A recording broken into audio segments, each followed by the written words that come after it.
अब छोलिया हो या लोबिया, सफेद चने या काले चने, सब कुछ मजेदार बने। नमस्कार, मैं हूं पद्मजा जोशी। आप देख रहे हैं आज की अड़ी। महाराष्ट्र में भाषा के नाम पर 20 साल बाद ठाकरे ब्रदर्स एक बार फिर से साथ हो गए। मुंबई के वर्ली के NSCI डोम ऑडिटोरियम में मराठी विजय पर्व मनाया गया और उस मंच पर उद्धव और राज ठाकरे, जो कि 20 साल पहले बाला साहेब की विरासत के मुद्दे पर अलग हुए थे, जिनमें ठन गई थी, आज वो फिर एक साथ आ गए। वो एक मंच पर आए और उन्होंने ये बता दिया कि अब भाई भाई एक है। ऑडिटोरियम में 10,000 से ज्यादा लोगों की भीड़ थी। इस एकता का जश्न मना रहे थे, नारे लग रहे थे। हिंदी के नाम पर उद्धव और राज ठाकरे ने बीजेपी पर जमकर हमला बोला और घूम फिर कर आज फिर ठाकरे ब्रदर्स ने यह साबित कर दिया कि इनकी राजनीति एक बार फिर से भाषा को बिल्कुल केंद्र में ले आई। यानी कि इनकी राजनीति अब इस भाषा के मुद्दे पर, मराठी मानुस के मुद्दे के ही इर्द गिर्द घूमेगी और इसी को लेकर के लगातार वो हमलावर होंगे भारतीय जनता पार्टी पर। मंच पर सबसे पहले राज ठाकरे ने संबोधन शुरू किया। अपने 25 मिनट के भाषण में वो सबसे ज्यादा हिंदी के खिलाफ अपनी आक्रामकता दिखा रहे थे। मराठी मानुष के बीच अपनी खोई जमीन वापस पाने के लिए पहले तो वो अपने उद्धव भाई के साथ मिल गए और फिर आज उस मंच से अपने कार्यकर्ताओं को मराठी ना बोलने वालों के खिलाफ गुंडागर्दी करने की एक तरीके से खुली छूट दे दी। उन्होंने साफ कहा कि जो मराठी बोलने में ज्यादा नाटक करें उनके कान के नीचे एक दे दो। लेकिन इस रेस में उद्धव ठाकरे भी आज पीछे नहीं दिखे। मराठी के नाम पर राज ठाकरे के साथ एक होने की खुशी में उन्होंने भी उसी स्वर में बोला। उन्होंने कहा कि अगर मराठी के लिए लड़ना गुंडागर्दी है तो हां, हम गुंडे हैं। अरे हिंदी कशासाठी? हिंदी कोणासाठी? हिंदी त्या लहान लहान मुलांवरती जबरदस्ती करताय तुम्ही।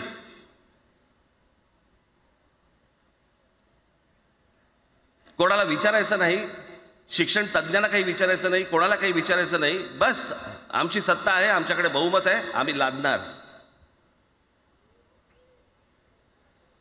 तुमच्या हातात सत्ता असेल ती विधान भवनात,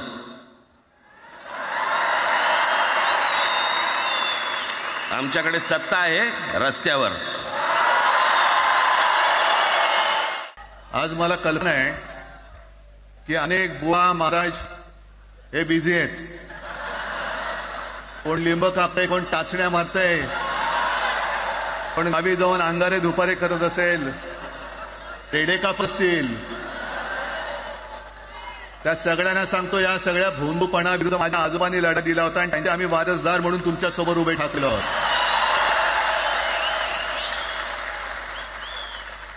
या नतद्रकांचा अनुभव घेतला आहे। वापरायचं आणि फेकून द्यायचं। आता आम्ही दोघं मिळून तुम्हाला फेकून देणार आहोत। आजपर्यंत वापर करून घेतलात। अरे डोक्यावरती जर का शिवसेना प्रमुख नसते तर तुम्हाला ओळखत कोण होतं या महाराष्ट्रामध्ये? सगळ्यात उच्च शिक्षित आहेत।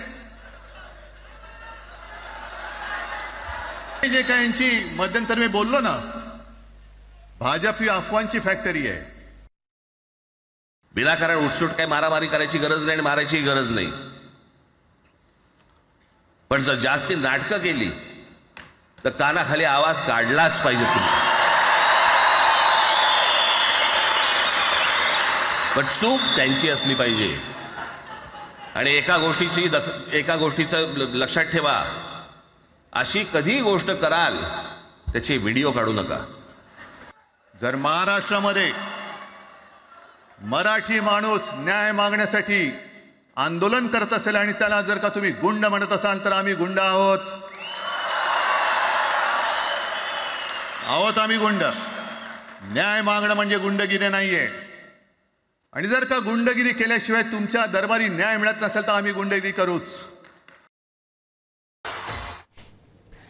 अब आप सोचिए आज की मीटिंग किस पृष्ठभूमि में हो रही है। पिछले कुछ महीनों से राज ठाकरे ने अपनी लाइन और लेंथ तो एकदम साफ कर दी है। हिंदी के मुद्दे पे, हिंदी बनाम मराठी के मुद्दे पे लगातार उनके कार्यकर्ता सड़कों पर उतर करके कभी किसी सब्जी बेचने वाले से, कभी किसी ऑटो रिक्शा ड्राइवर से उलझ रहे थे। और 2 दिन पहले उन्होंने एक दुकानदार को भी थप्पड़ जड़ दिया, बल्कि 6 दिन पहले उन्होंने एक दुकानदार को थप्पड़ जड़ दिया।